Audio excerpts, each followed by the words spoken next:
La polémica desatada por las declaraciones de Miguel Torres, las críticas por Juliaca y las protestas en Huancayo y Arequipa podrían ser señales de que el antifujimorismo vuelve a ocupar un lugar en esta elección. Todo lo que hemos repasado hasta el momento nos confirma que Keiko Fujimori ha hecho una campaña del caos, que fue jugar en contra de ella misma. Se ha disparado solo los pies. Se ha saboteado solita. Y lo que viene es la cuarta derrota. En todo caso, vamos a repasar el informe del semanario Hildebrand Su 13, donde también nos da pistas, certezas de lo que va a pasar el 7 de junio. Atención, ahí está. Hildebrand Su 13. Informe de Américo Zambrano, título Despertares. La arrogancia de sus voceros y la metida de pata de Miki Torres parecen haber interrumpido el sueño del monstruo más temido por la señora K.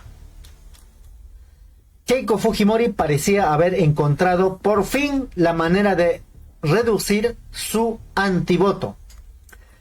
Empezó a mostrarse dialogante, a sonreír más, a evitar la agresividad de campañas anteriores, hasta que el viejo reflejo del fujimorismo volvió a aparecer en la escena.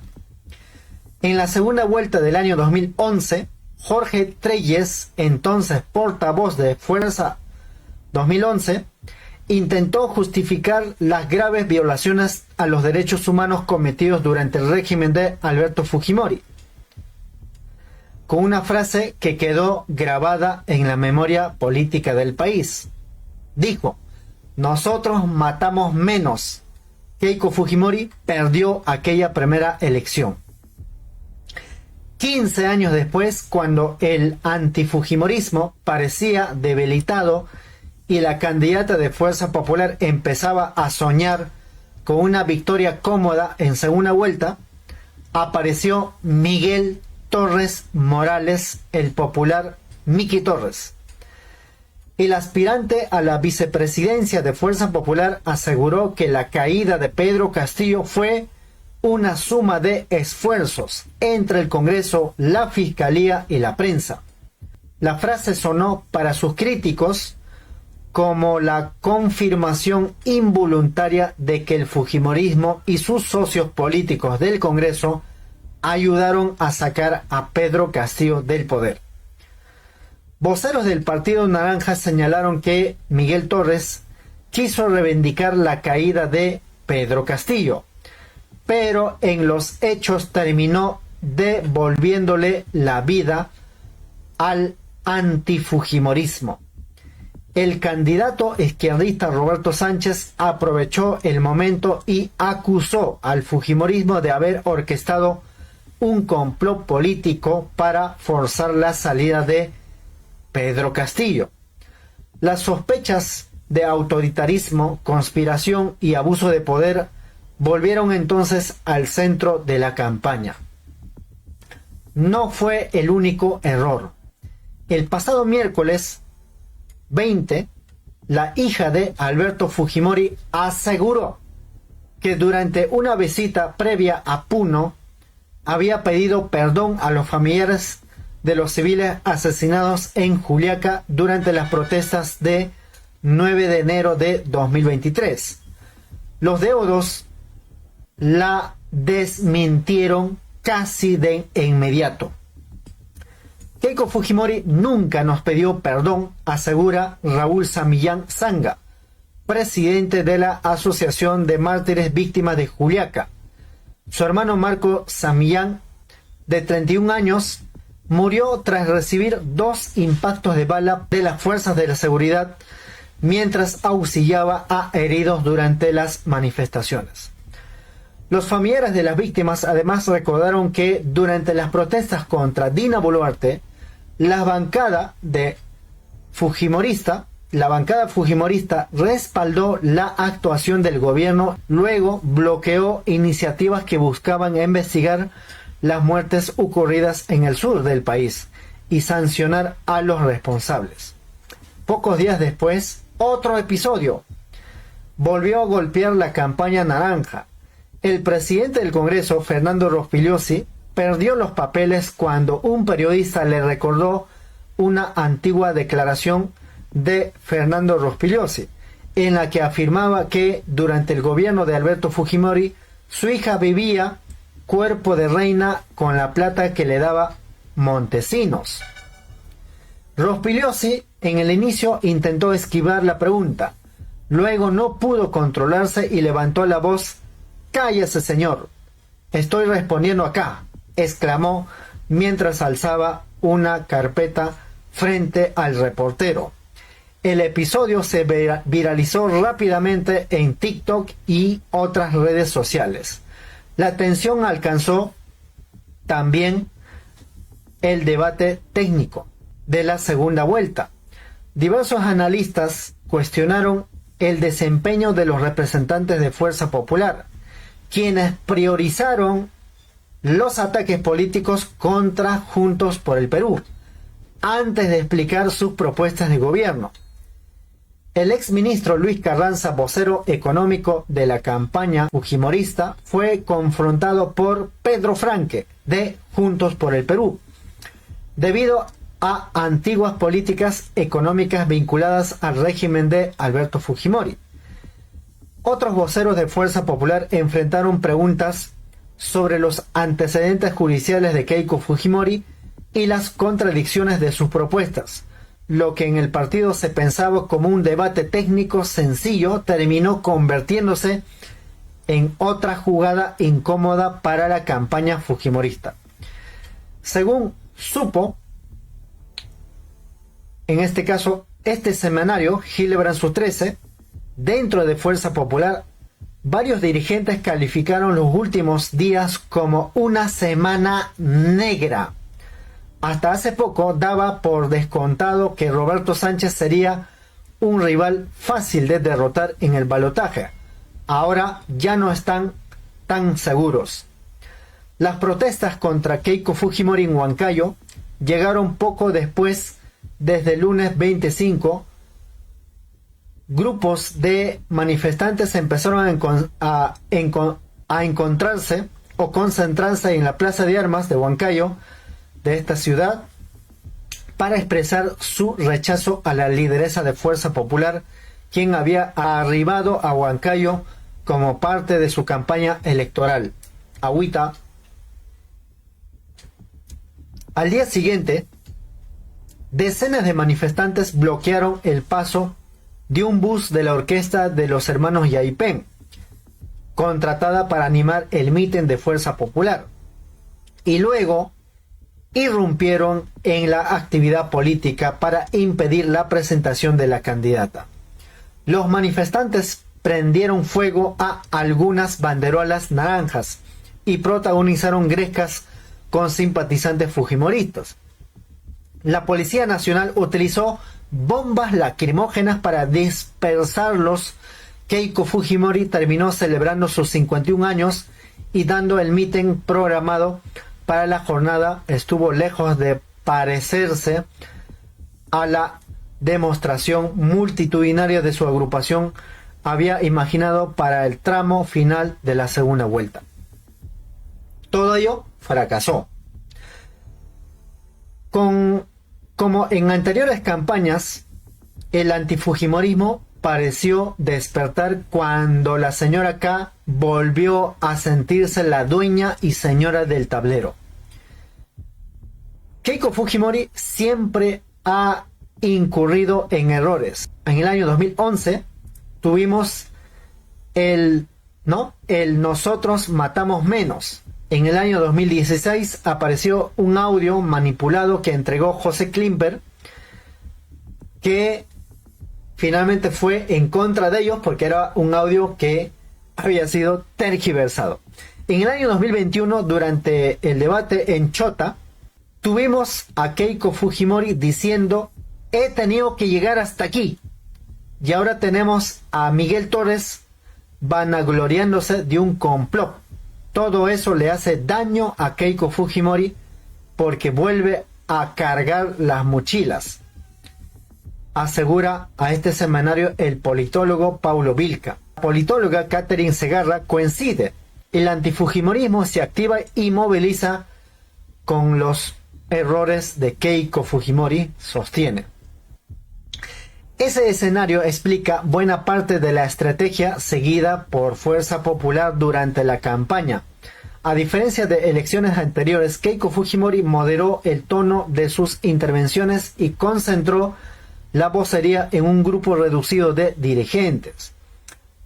Paulo Vilca considera que el objetivo era evidente: impedir que el antifujimorismo vuelva a convertirse en un factor decisivo de la campaña.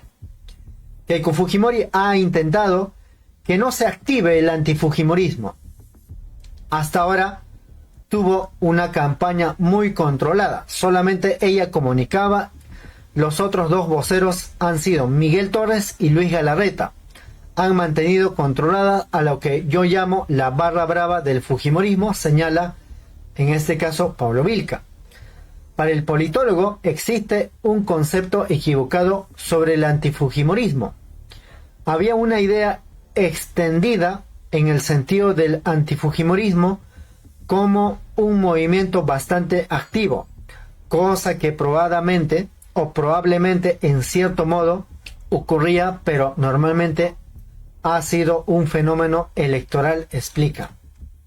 Según Vilca, el principal riesgo para Fujimori no era una gran movilización en las calles, sino que volvieran a hacerse visibles aquellos episodios y recuerdos que han empujado a miles de electores a votar contra ella en el balotaje. Por eso hubo control, pero ya vemos que se les chispotea. Igual uno por otro lado tenía que salir y salió por Miki Torres, afirma Paulo Vilca. Vilca sostiene que otro elemento que podría contribuir a esta reactivación es la percepción de alienamiento de ciertos medios de comunicación, particularmente del Grupo El Comercio, con la candidata fujimorista. A su juicio, durante la primera vuelta ese fenómeno pasó relativamente desapercibido, pero en el balotaje se ha vuelto más visible para una parte del electorado. Empieza a ser más evidente la parcialización de algunos medios de comunicación y uso activo también el antifujimorismo, asegura. La polémica desatada por las declaraciones de Miguel Torres, las críticas por Juliaca y las protestas en Huancayo y Arequipa podrían ser señales de que el antifujimorismo vuelve a ocupar un lugar en esta elección. Si Paulo Vilca tiene razón, ese fenómeno debería reflejarse tarde o temprano en las encuestas. Al cierre de esta edición, la primera encuestadora sugiere que Keiko Fujimori no ha logrado ampliar su ventaja como esperaba Fuerza Popular. A inicios de mayo, Ipsos registró un empate técnico entre la candidata fujimorista y Roberto Sánchez. 2 semanas después, Keiko Fujimori apenas había avanzado un punto en su intención de votos. Datum, por su parte, la ubicó algunos puntos por encima de Sánchez, aunque todavía lejos de una diferencia que permita hablar de una elección resuelta.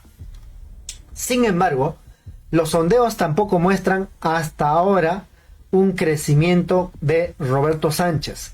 Ipsos, por el contrario, dio cuenta de una ligera caída del candidato izquierdista en las zonas rurales, donde tiene concentrado al grueso de sus votantes. Para Paulo Vilca, una de las principales limitaciones de Roberto Sánchez es que todavía no ha logrado construir una coalición política amplia alrededor de su candidatura. Lo que hay básicamente es una adición o apoyo a su campaña en rechazo al fujimorismo. Sostiene: Según el politólogo, la estrategia de Sánchez se parece más a la de Pedro Castillo en el año 2021 que a aquellas campañas de segunda vuelta que buscaron acuerdos políticos más amplios. Aún así, Vilca observa una diferencia importante. Mientras Fuerza Popular todavía no consigue unificar completamente a la derecha de atrás de Keiko Fujimori, Roberto Sánchez ha empezado a recibir respaldo de algunos ex candidatos presidenciales como Ricardo Belmo, Alfonso López Chao, el líder de Ahora Nación. Este último ha sido incorporado al equipo técnico de Juntos por el Perú para fortalecer la propuesta de un gobierno unitario y popular, según dio a conocer el propio Roberto Sánchez.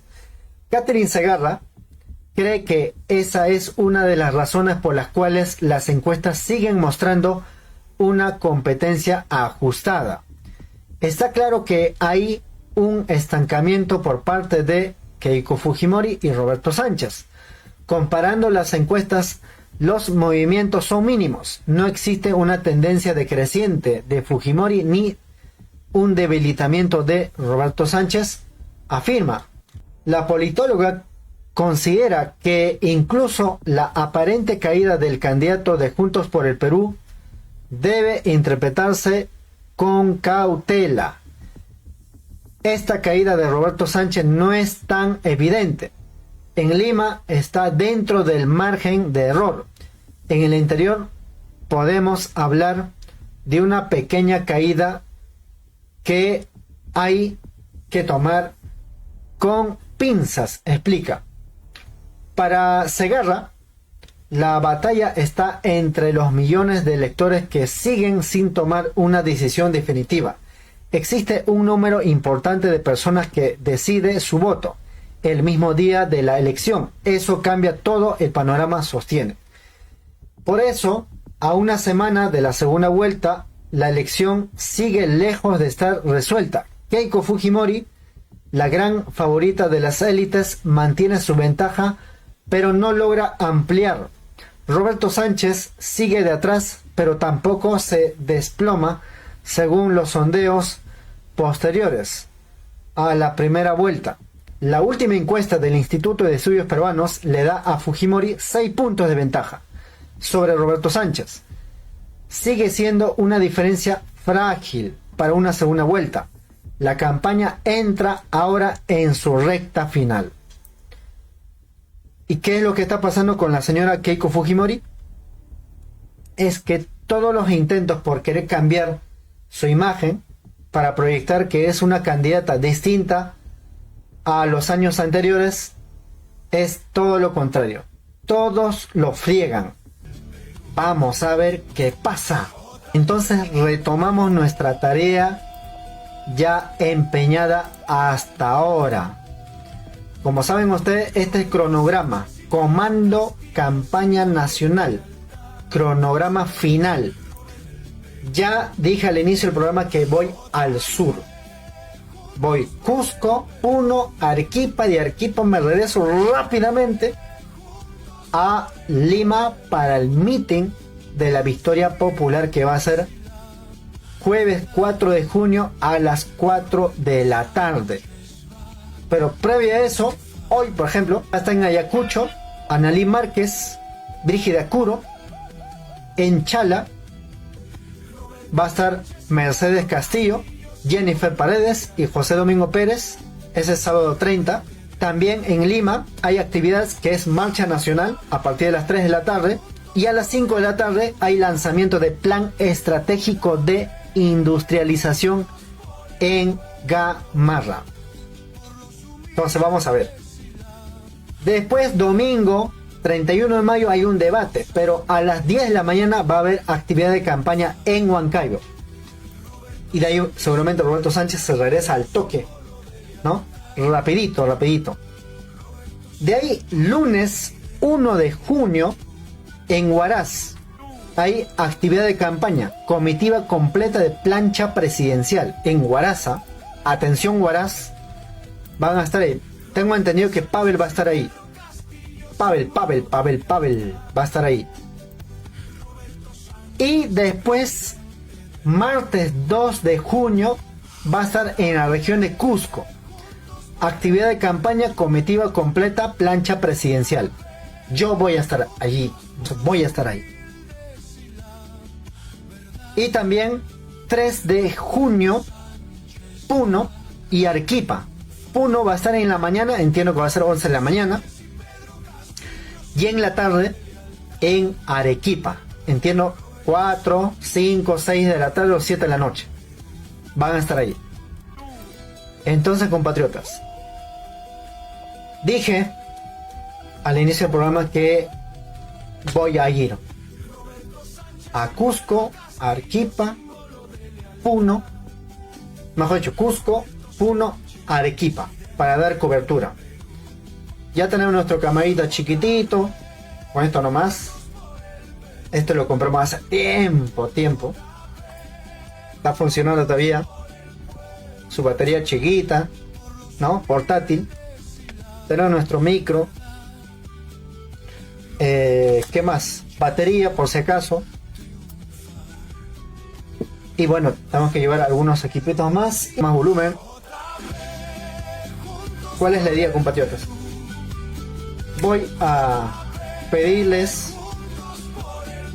su respaldo, su cooperación para poder viajar. A mí me gustaría viajar en bus, pero el detalle es que va a ser rápido las cosas. Rápido. Por ejemplo, en Arequipa y Puno hay actividades el mismo día. Ahí está. El miércoles 3. Uno en la mañana y otro en la tarde. Entonces tienen que movilizarse rápido. No es que yo tenga que esperar un bus. Incluso si es que quisiera tomar bus, comprarme pasaje para la noche y llego al día siguiente. No. Tengo que salir un colectivo o un carro particular, pan, que me lleve a Arequipa. Rápido, así. Corriendo. Y lo mismo pasa en Cusco. Cusco es el 2 y el día siguiente tengo que estar en Puno. Entonces se requiere logística, es decir, para la movilidad, pasaje. Pues para el cual acá tengo un número YAPE, QR, cualquier apoyo, bienvenido, compatriotas. Yo cumpliré con mi labor tal como lo hicimos en el año 2021. Yo me fui a Ancash, después me fui a Cajamarca, después a Lima. ¿Por qué? Porque era el cierre de campaña de Pedro Castillo. Y pasa lo mismo. Y ese es único. No habrá otro, como dicen, ¿no? No habrá otro. Ahí está. Dicho eso, yo me despido. Y cualquier tipo de apoyo, bienvenido, porque vamos a ir a Cusco, Puno, Arequipa. Espero cumplir con la promesa. He tratado y lo haré otra vez. Bueno, dicho eso, me despido. Tupanán Chicama, fuerte abrazo a todos y a todas. Déjanos su like y nos vemos más tarde.